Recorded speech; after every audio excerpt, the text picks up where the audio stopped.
Hey guys, Fundamental Basic back again with another guitar tutorial for you. Today we're going to be taking a look at playing in drop D and having a look at what we use drop D for and some of the reasons that we would choose to play in drop D. So let's get into it. So drop D essentially is just dropping this low E string back to D, which does a few things for us.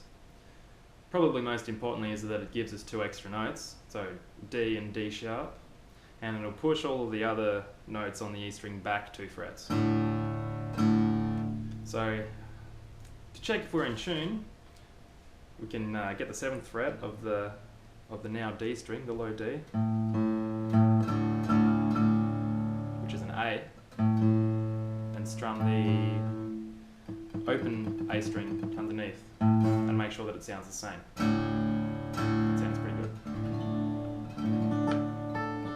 Alright, so one of the coolest things about drop D is that if you remember back in my last video where we looked at power chords, the 5th notes from the low E string and the ones that you're looking for on the A and D strings below, well, they're going to be differently shaped now. So they used to look like this, but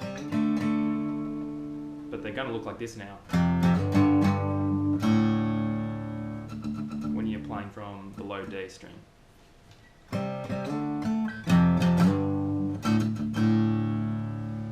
So that's really cool. It just means that you can use one finger to play power chords, basically.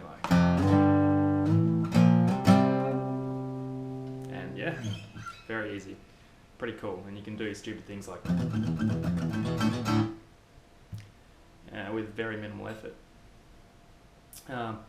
Probably one of my favourite things about drop D also is that it gives us a really easy option to play a D Dorian scale using just the low D and the A string.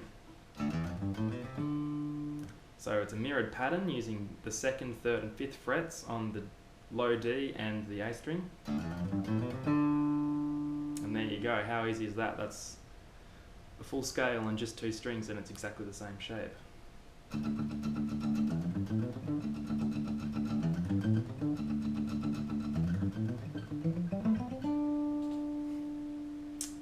So you can have a lot of fun with that. And and out of that, when I'm playing on an acoustic guitar, I like to use that sort of sound to get a really good sort of southern groove sort of effect. Kind of like that.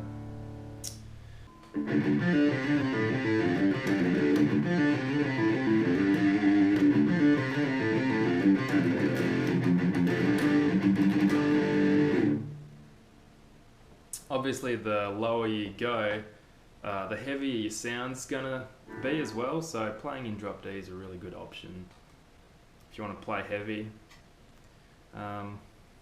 Probably one of the best strategies I've found for that kind of thing is to just pedal a lot off the open D string, bring a bit of palm muting in, and then just sort of bounce off of notes which take your fancy. You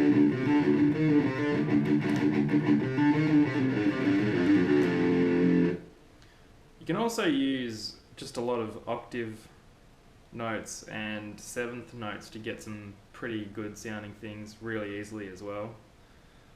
Kind of like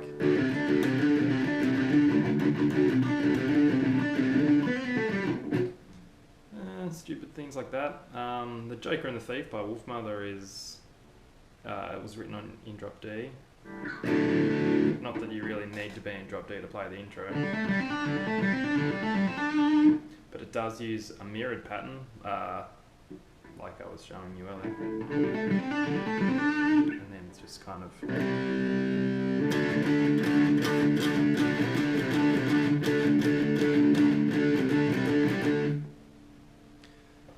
so I hope you've found this video interesting and maybe you've learned a thing or two about playing in drop D, and I'll catch you in my next video.